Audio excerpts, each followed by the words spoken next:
बिस्मिल्लाहिर्रहमानिर्रहीम। अस्सलाम वालेकुम। सुप्रीम कोर्ट में एक बार फिर वो याद ताज़ा हो गई है जो जस्टिस सज्जाद अली शाह की अदालत में नज़र आई, वो इंतशार, वो बदनज़मी नज़र आई जो अब देखने को मिल रही है। और इसीलिए अब सवाल उठ रहा है कि क्या फिर से जस्टिस सज्जाद अली शाह पार्ट 2 को दोहराया जा रहा है। इस हवाले से बात करेंगे और इसके अलावा बात करेंगे कि कप्तान जो है वो अपना लाहे अमल दे चुके हैं कि अब अदलिया के खिलाफ अगर मुहिम की तो फिर नताइज भुगतना पड़ेंगे। तो सबसे पहले हम बात कर लेते हैं कि जो सुप्रीम कोर्ट में हो रहा है। और इसके अलावा एक मेन पॉइंट जो मैं आपको बताना चाहता हूँ वो ये, इस पर भी बात होगी कि जस्टिस उमर अता बंदियाल जो हैं वो रो पड़े और उस पर मुख्तलिफ किस्म की मीम्स बनती रही, और वो भी बैकग्राउंड बताऊंगा कि इसका पस मंज़र क्या है।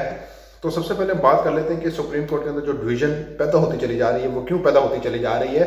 वो इसलिए अब पैदा हो रही है कि एक से एक जो जज है वो इससे पीछे हट रहा है। यानी 9 रुकनी बेंच था जो इलेक्शन इल्तवा के हवाले से समाअत कर रहा था, और उसमें से सिर्फ अब 3 जजेस रह गए हैं। जस्टिस जहिया अफरीदी ने अपना तलाफी नोट लिखकर कह दिया कि जी ये बेंच बन ही नहीं सकता, उसको नोटिस लिए नहीं जा सकता, तो वो मुस्तरद कर दिया गया। फिर इसके अलावा जस्टिस मंदोखेल का भी तलाफी नोट आ गया, वो कहते हैं जी अल्लाह सुप्रीम कोर्ट पर रहम करे। अब अचानक से उनको ये ख्याल आ गया कि सुप्रीम कोर्ट पर अब रहम होना चाहिए और वो अल्लाह की तरफ से होना चाहिए। तो इस पर भी इन्होंने कहा कि जी अपना तलाफी नोट दिया। खैर इसके अलावा जो 2 जज थे वो पहले ही, जस्टिस जाजुल एहसन और जस्टिस मुजाहिर नकवी जो हैं उनको पहले ही हटना पड़ा, क्योंकि उनके ऊपर सवाल उठाए जा रहे थे कि ये जो है ना दोनों साहिबान इंटरेस्ट रख रहे हैं कि इलेक्शन का जो रिजल्ट है वो इलेक्शन के हवाले से जो सिचुएशन चल रही है उसमें इलेक्शन अर्ली हो, यानी वो पीटीआई के मौक़िफ़ की तइयद कर रहे थे, इसलिए उन दोनों को पीछे कर दिया गया। फिर इसके अलावा जस्टिस अतर मिनुल्लाह जो थे उन्होंने भी बैकफुट दिखा दिया। फिर जस्टिस मंदोखेल भी पीछे हो गए और जस्टिस यहिया अफरीदी भी पीछे हो गए। तो एक से एक जो था वो बंदा टूटता चला गया और पीछे होता चला गया। तो फिर इसके अंदर हमने देखा कि एक तरफ केस की समाअत हो रही थी, दूसरी जानिब जस्टिस काजी फाइज ईसा अपने और 2 रुकनी बेंच के साथ उसको मुस्तरद कर रहे हैं कि जी जब तक ये 184(3) जो अस्कुत नोटिस केस का आर्टिकल है उस पर रूल ऑफ गेम्स तय नहीं हो जाते तब तक इसके जितने भी 100 मॉडल नोटिस हैं वो मुअत्तल किए जाते हैं। अब यानी ये जो उन्होंने कानून पास किया कि 100 मॉडल नोटिस लेने का चीफ जस्टिस का कि वो मुशावरत के साथ लेंगे 100 मॉडल नोटिस, और उनके साथ 2 सीनियर जज होंगे वो लेंगे, फिर जाके 100 मॉडल नोटिस लिया जाएगा। अदरवाइज वो रिजेक्ट हो सकता है, 3-2 से या तो कबूल होगा या 3-2 से ही रिजेक्ट होगा वो 100 मॉडल नोटिस। तो इस हवाले से पार्लियामेंट के अंदर सेनेट से और कौमी असम्बली से ये बिल पास कर लिया गया, और अब सदर की हतमी साइन चाहिए, इसके बाद वो कानून की शक्ल में तैयार कर लेगा और सदर होल्ड भी कर सकते हैं। तो वट एवर, तो ये मामला उठा। तो एक इससे क्या एक तासुर जा रहा है, इससे तासुर उभर रहा है कि इन्फ्लुएंस किया जा रहा है उन जजों को जो इस बेंच का हिस्सा हैं।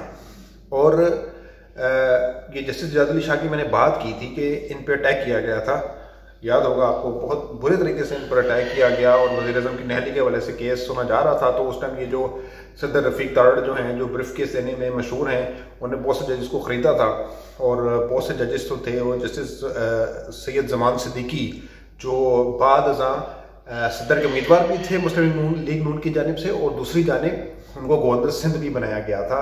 तो वो पेश थे, उन्होंने क्लीनली किरदार अदा किया था चीफ जस्टिस सज्जाद अली शाह को निकालने में। तो वही सिचुएशन यहाँ पर बन रही है कि उमर अता बंदियाल को भी निकालने की कोशिश की जा रही है, और हुकूमत किसकी है, नून लीग की, वो कि हुक्मरान इत्तेहाद है लेकिन मरकजी किरदार नून लीग अदा कर रही है हुकूमत के अंदर, तो वो है। इसके अलावा पहले भी जब जस्टिस सज्जाद अली शाह की अदालत में भी नून लीग की ही गवर्नमेंट थी, उस टाइम भी इन्होंने ये साजिश रची और अब भी ये साजिश हो रही है। और लेकिन चीफ जस्टिस जो है वो डटे हुए हैं और सलाम है उनकी बहादुरी को। और अब उनके आंसुओं पर बात की गई कि वो जज्बाती हो गए, आबदीदा हो गए। बेसिकली बात ये हो रही थी कि जब समाअत हो रही थी ना, समाअत के दौरान आपको याद होगा जस्टिस हमूदुर रहमान जिन्होंने बांग्लादेश के हवाले से एक हमूदुर रहमान कमीशन रिपोर्ट तरतीब दी थी जिसमें उन्होंने जिम्मेदारानों का तयन किया था कि असल में जिम्मेदार कौन है, और बाद जो रिपोर्ट थी उसको गायब कर दिया गया था। गायब करने वाले कौन हैं? जो आज भी गायबी ताकतें हैं वही थे। तो उन्होंने वो गायब कर दी जो भी था। तो अब तक वो रिपोर्ट किसी के पास नहीं थी। तो वो उन्होंने मिसाली एक रिपोर्ट लिखी थी जिसमें जिम्मेदारों को तयन किया गया था।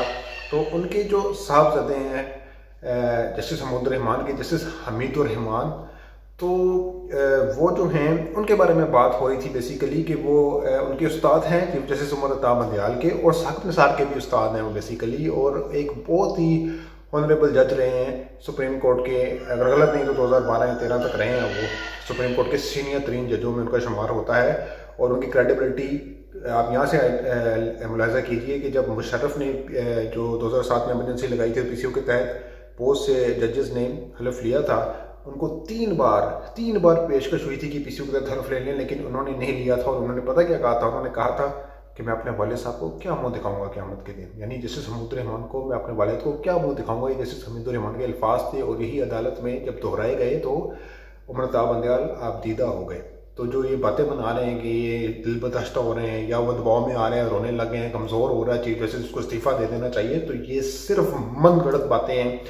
इनको ये सिर्फ प्रोपोगेट किया जा रहा है, उनको दबाने की कोशिश की जा रही है क्योंकि वो इलेक्शन पर फैसला देने वाले हैं।